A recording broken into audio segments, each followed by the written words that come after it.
പ്രഭാഷകന്റെ പുസ്തകത്തിൽ നിന്നുള്ള വായന. അധ്യായം 35. നിയമം പാലിക്കുന്നത് നിരവധി ബലികൾ അർപ്പിക്കുന്നതിന് തുല്യമാണ്. കൽപ്പനകൾ അനുസരിക്കുന്നത് സമാധാന ബലിക്ക് തുല്യവും. കരുണയ്ക്ക് പകരം കരുണ കാണിക്കുന്നത് ധാന്യബലിക്ക് തുല്യമാണ്.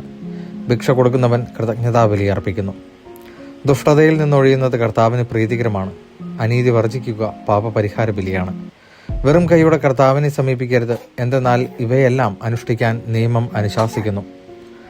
നീതിമാന്റെ ബലിപീഠത്തെ അഭിഷേകം ചെയ്യുന്നു.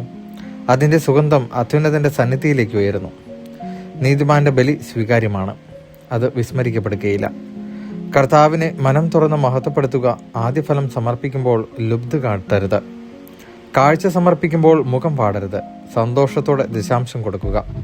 അത്യുന്നതൻ നൽകിയതുപോലെ അവിടത്തേക്ക് തിരികെ കൊടുക്കുക. കഴിവിനൊത്ത് ഉദാരമായി കൊടുക്കുക. കർത്താവ് പ്രതിഫലം നൽകുന്നവനാണ്. അവിടുന്ന് 7 ഇരട്ടിയായി തിരികെ തരും. കർത്താവിന് കൈക്കൂലി കൊടുക്കരുത്, അവിടുന്ന് സ്വീകരിക്കുകയില്ല. അനീതിപൂർവമായ ബലിയിൽ ആശ്രയിക്കരുത്. കർത്താവ് പക്ഷപാതമില്ലാത്ത ന്യായാധിപനാണ്. അവിടുന്ന് ദരിദ്രരോട് പക്ഷപാതം കാണിക്കുന്നില്ല. തിന്മയ്ക്ക് വിധേയനായവന്റെ പ്രാർത്ഥന അവിടുന്ന് കേൾക്കും. അനാഥന്റെ പ്രാർത്ഥനയോ വിധവയുടെ പരാതികളോ അവിടുന്ന് അവഗണിക്കുകയില്ല. തന്റെ കണ്ണീരിന് കാരണമായവനെതിരായി വിധവ വിലപിക്കുമ്പോൾ അവളുടെ കവിളിലൂടെ കണ്ണീർ ഒഴുകുകയില്ലേ?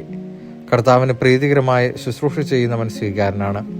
അവന്റെ പ്രാർത്ഥന മേഘങ്ങളോളം എത്തുന്നു.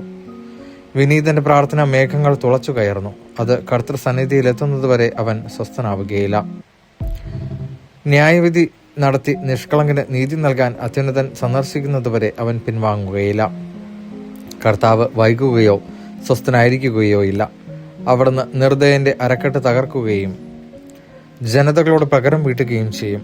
ധിക്കാരികളുടെ കൂട്ടത്തെ നിർമ്മാർജ്ജനം ചെയ്യുകയും അനീതി പ്രവർത്തിക്കുന്നവന്റെ ചെങ്കോൽ തകർത്തു കളയുകയും ചെയ്യും.